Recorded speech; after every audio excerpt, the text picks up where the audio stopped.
Welcome back, brothers and sisters. I am Braden. This is Langley Outdoors Academy, the place where we not only talk about what's going on in the gun world, but also how we're going to fix it together. And guys, what a week we've had. This is like drinking through a fire hose of freedom. We got so much stuff going on. Now, what we're going to talk about today is how Amy Coney Barret has the potential to destroy the Illinois assault weapons ban and therefore destroy assault weapons bans across the board.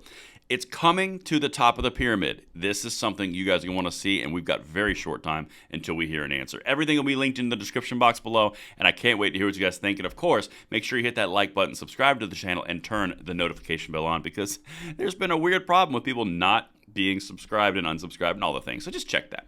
And of course, the content today is brought to you by Fume. I'm going to say a quick word from them, and then we are going to hit this. Cold turkey may be a great thing to have on your sandwiches, but it's not the best thing to have to break a bad habit.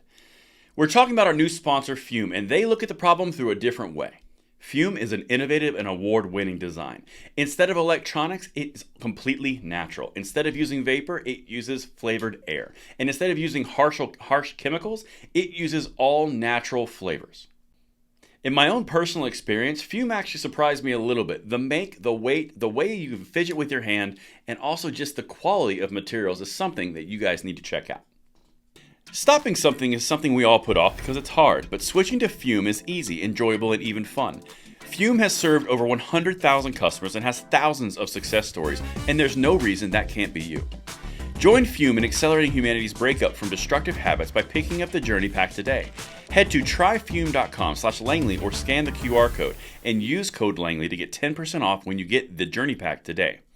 There's a link right down in the description box, and thank you so much to Fume for sponsoring this episode's content. All right, let's get into this. People, it is Friday. We have been under the gun, so to speak, with so much content, so much freedom spreading out, but we've got something else to talk about, so make sure you send this one out because this one has pretty big ramifications.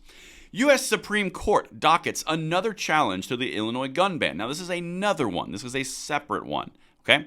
This is important because this is around a decision out of Naperville. Now, we've covered this case prior where Naperville was ruled unconstitutional for banning ARs, and then the 7th Circuit came in, all these different pieces. This right here is going and elevating to the Supreme Court. Now, Amy Coney Barret is involved. Justice Coney Barret is involved. Check this out because she's given them until December 6th. Wednesday, the U.S. Supreme Court docketed a case out of Naperville where plaintiffs challenged the city's and state's gun and magazine ban. Plaintiffs are seeking an emergency appeal of the 7th Circuit U.S. Court of Appeals 3-judge panel ruling for the state.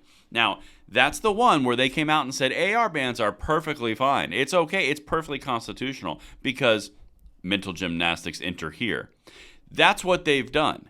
But now it goes above their heads to the SCOTUS.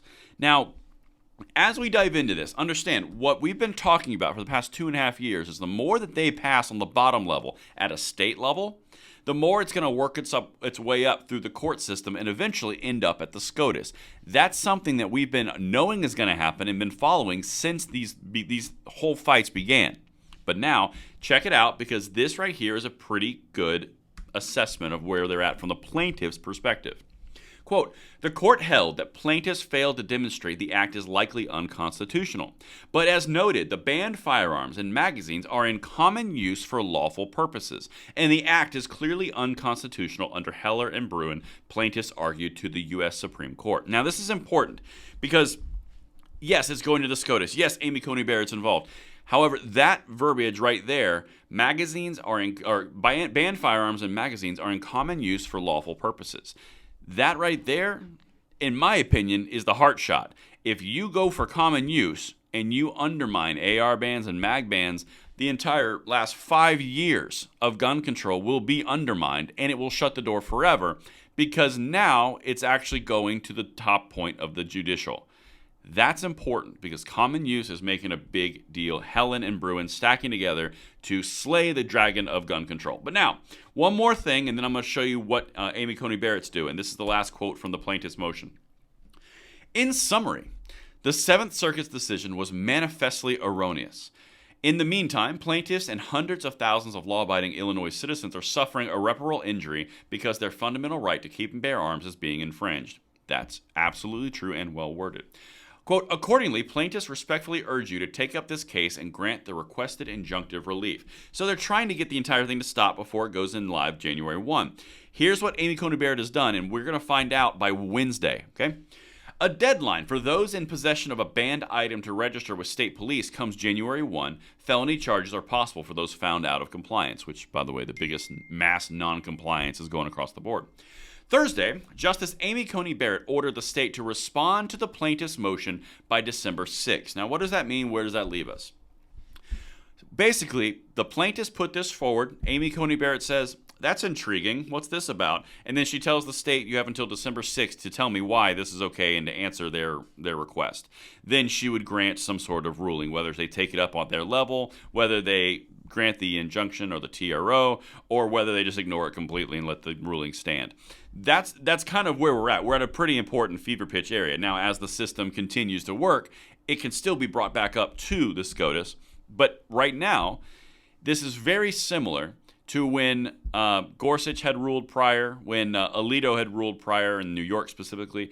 This is the same scenario where they're appealing above the circuit level to get the SCOTUS to involve. Now, I don't know if Amy Coney Barret, Justice Barrett, is going to come in and go, you're right, injunction granted, or if she's going to let the courts work its way through the system like they've been tending and they've been kind of leaning to do over the past year. I don't know where it's going to go, but that's where we're at right now. But we will have a much better idea of what they're saying on December 6th, and you know that we're going to cover it right here on this channel. Thank you so much for watching, guys, and I will see you on the next segment. I'm Braden. See you later.